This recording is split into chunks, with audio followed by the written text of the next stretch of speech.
Olá pessoas, bom dia, boa tarde, boa noite. Continuando então no curso de Geocronologia e Evolução Crustal, a sequência da parte anterior sobre termocronologia. A gente já viu uma introdução, viu o que é a termocronologia, os métodos que a gente utiliza na termocronologia, principalmente ali eu foquei no traço de fissão. Então, nesse daqui a gente vai ver as aplicações, vai ser bem mais curto do que o anterior, para finalizar no cenário brasileiro e perspectivas futuras de aplicabilidade desse método. Então, onde que a gente pode ver, onde a gente usa o traço de fissão, os isótopos de hélio, seja em apatita, seja em zircão ou titanita? Principal para evolução da paisagem, evolução geomórfica. Esse é o mais utilizado, tem dezenas de papers que saem por semana sobre isso, muito pouco no Brasil, é um ramo que a gente ainda tem muito a aprender. Exploração de hidrocarbonetos e mais ou menos assim, a dinâmica de bacias sedimentares. Isso também a gente precisa aplicar mais aqui, principalmente na exploração de hidrocarbonetos. É algo fantástico que dá para se fazer e absurdamente sendo assim, a gente não tem nada basicamente nesse ramo. Temos 2 artigos, se não me engano, publicados. Termocronologia utilizando detríticos é muito mais precisa do que a geocronologia urânio-chumbo utilizando detríticos.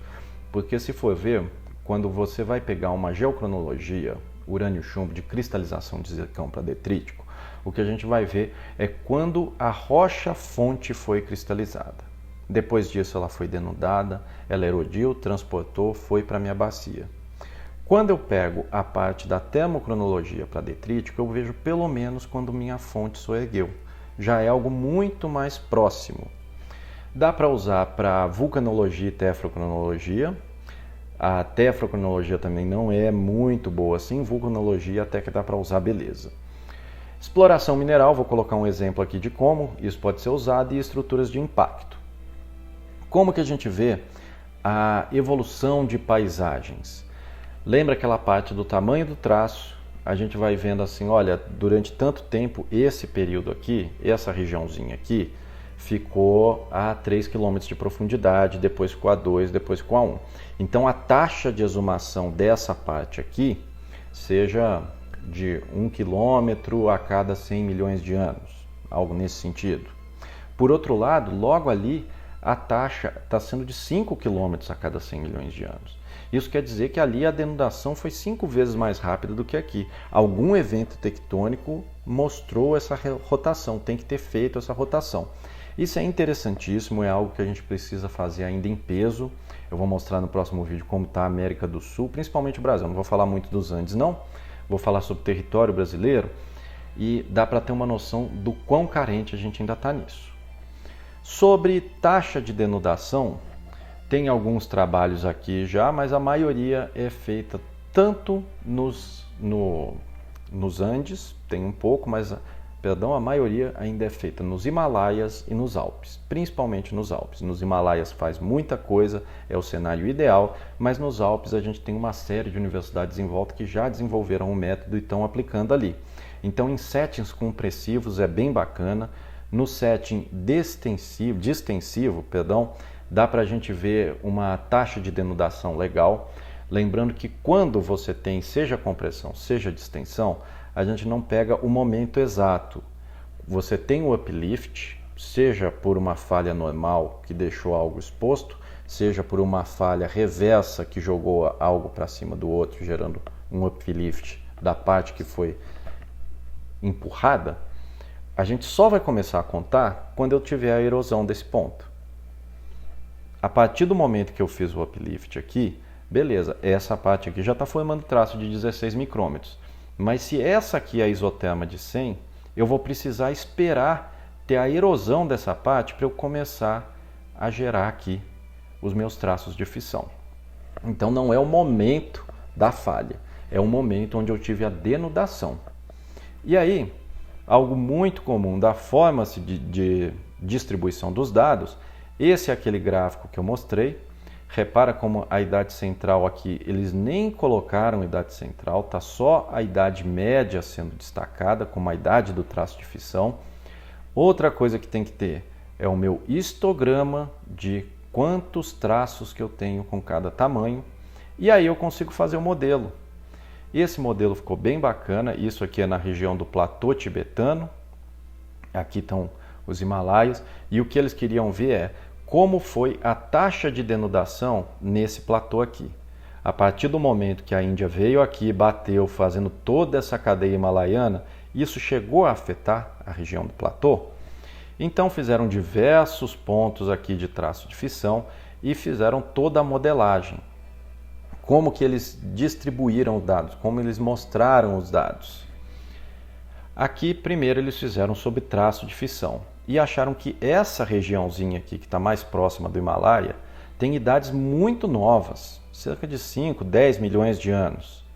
Enquanto as idades que já estavam um pouco mais longe, uma região mais estável cratônica, tinham cerca de 180 milhões de anos. O entorno variava por volta de 120, 100 milhões de anos.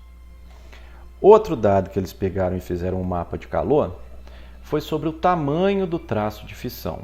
O que isso quer dizer? Se eu tenho muito traço pequeno, por exemplo, aqui, essas cores quentes são os traços de cerca de 10 micrômetros. Se eu tenho muito traço pequeno, quer dizer que minha rocha ficou um pouco mais de tempo ali naquela zona de anilha imparcial e menos tempo na parte superior. Se eu tenho muito traço fino, muito traço grande, perdão, ou seja, traços de 14, 16 micrômetros, quer dizer que minha rocha exumou de uma vez. Ela ficou muito mais tempo já na região superficial. A partir do momento que eu tenho a minha idade do traço e eu tenho o tamanho do meu traço, eu consigo fazer uma taxa de denudação. E isso é bem interessante. Eles fizeram a taxa de denudação de metros por milhão de anos. Essa regiãozinha aqui, que tinha uma idade muito nova, e essa daqui, que tinham traços maiores, mostraram uma taxa de denudação de 1,2 quilômetro por milhão de ano. Enquanto essa regiãozinha aqui mostrou uma taxa de 20 metros por milhão de ano. Aqui são 1.200 metros a cada milhão de ano, aqui são só 20. A variação nessa estabilidade, o soerguimento que o Himalaia causou nessa região aqui, isso é algo muito interessante para a gente ter um entendimento geral da evolução geomórfica da paisagem como um todo, quais são as regiões mais estáveis e até para entender um pouco como que a distribuição dos tremores de terra, dos sismos, atuam em resposta a isso.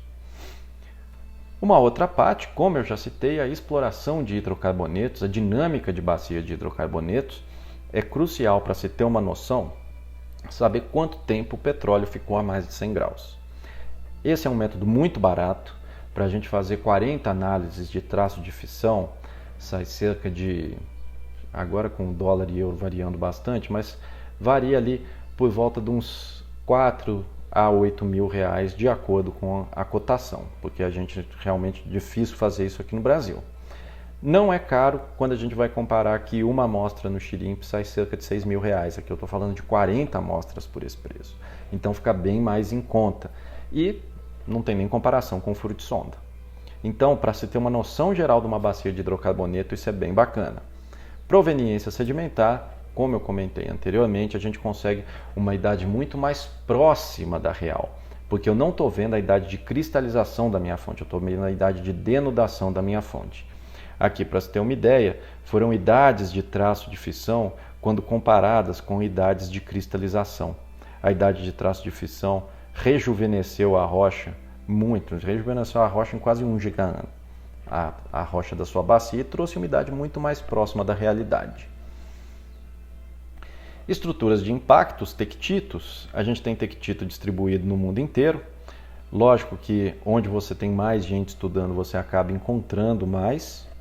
Aqui no Brasil ainda tem um outro problema, que é o intemperismo tropical, que numa forma razoavelmente rápida destrói a cratera como um todo, ela começa a ser ocupada por vegetação de uma forma razoavelmente rápida, mas os tectitos a gente consegue ver a época que houve o impacto meteorítico de uma forma muito boa, analisando esses pedacinhos, os traços que são formados nesse tipo de rocha aqui.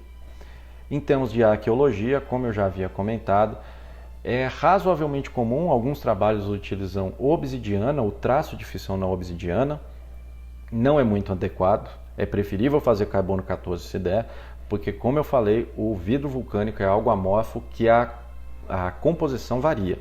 A partir do momento que a composição varia, você está dando um tiro no escuro ali. Para finalizar aqui, uma aplicação na econômica. Em geologia econômica, bem legal. Fizeram um traço de fissão num dos maiores depósitos de cobre do mundo, na China, o maior depósito de cobre da China, que queria entender o seguinte. O depósito de cobre pórfiro é muito difícil a gente achar atualmente um depósito que se manteve nas condições ideais para manter o teor nessa região. Se você denuda de uma vez, você erode ele. Se você deixa ele muito tempo a uma alta profundidade, não é ali que o cobre vai ficar. Ele tem uma determinada região da crosta onde ele forma o cobre pórfiro. Então, a maioria dos depósitos de cobre pórfiro a gente tem na região dos Andes, eles são bem recentes. Mas esse na China ele é muito mais antigo. E tentar entender por que ele é mais antigo. O que acontece com ele que ele é tão velho assim. Para se ter uma noção, aqui está só a localização desse depósito na região da China, cortado por grandes zonas de cisalhamento. E aí tentaram contar a história de exumação dele. Compilaram diversos dados e fizeram dados novos em traço de fissão e em apatita e em zircão. E o que eles viram foi a seguinte história denudacional. Eles fizeram isso em duas rochas. Fizeram direto no granito, que hospedava o cobre pórfiro, e fizeram também num conglomerado que estava sotoposto a ele, que recobria esse depósito para entender a história denudacional como um todo. Viram que teve um resfriamento muito rápido no Carbonífero. Você tem um depósito pórfiro preservado de 340 milhões de anos, é realmente assim, uma vantagem gigantesca. A maioria dos depósitos pórfiros dessa idade, se foram um dia, já perderam o chumbo há muito tempo, já perderam o cobre há muito tempo, já foram inclusive uma probabilidade de ter sido erodidos. Então, eles tiveram, qual foi a grande vantagem? Eles tiveram essa denudação no Carbonífero, porém, ali no final do no Triássico Superior, eles tiveram um recobrimento, como se fosse assim, um soterramento.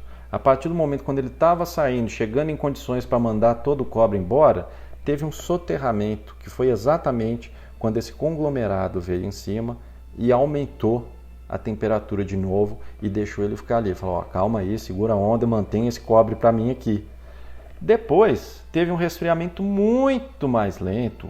O resfriamento inicial saiu de 24 a 44 graus Celsius por milhão de anos. Depois, no Paleoceno, foi bem devagarinho. 1 a 2 graus por milhão de anos, subindo bem devagar até chegar nos dias atuais. Isso foi o que ajudou. Ele foi cristalizado há 340 milhões de anos, mas em vez de denudar de uma vez, quando teve a denudação, já veio ali um recobrimento que manteve ele quentinho e permitiu que ele segurasse o depósito de cobre. E aí, a história denudacional, o modelamento denudacional, o que a gente vê, a cristalização que fez por dados compilados de urânio, chumbo e zircão. Essa primeira denudação, que tem um erro muito grande, foi a idade rênio-ósmio. O rênio-ósmio ele se estabiliza por volta de 550 graus, 550 graus. Então falaram, essa primeira parte denudacional aqui foi um pouco mais intensa. Depois, juntou tantos os dados do diorito porfirítico quanto do conglomerado e foi vendo essa variação da denudação. Tanto com traço de fissão em zircão, que amarrou esse pedaço, quanto com traço de fissão em apatita, que amarrou aqui em cima. E aí foi vendo, graças a depois que teve esse soerguimento todo, graças ao soterramento que ocorreu nessa parte, eu consegui manter meu cobre. Isso é muito interessante, porque a partir do momento que eu começo a pegar amostras em outras regiões, já passa a ser um critério prospectivo. Onde mais eu posso ter o meu depósito de cobre pórfiro nessa imensidão aqui, às vezes coberto por mata? Onde pode ter uma história tectônica próxima a isso, que já ajuda muito a eu focar, para ter uma noção, beleza, aqui eu tenho a chance maior de ter ou não. Tranquilo? O próximo eu vou entrar no cenário brasileiro e falar um pouco das perspectivas futuras do que dá para fazer usando esses métodos aqui. Valeu!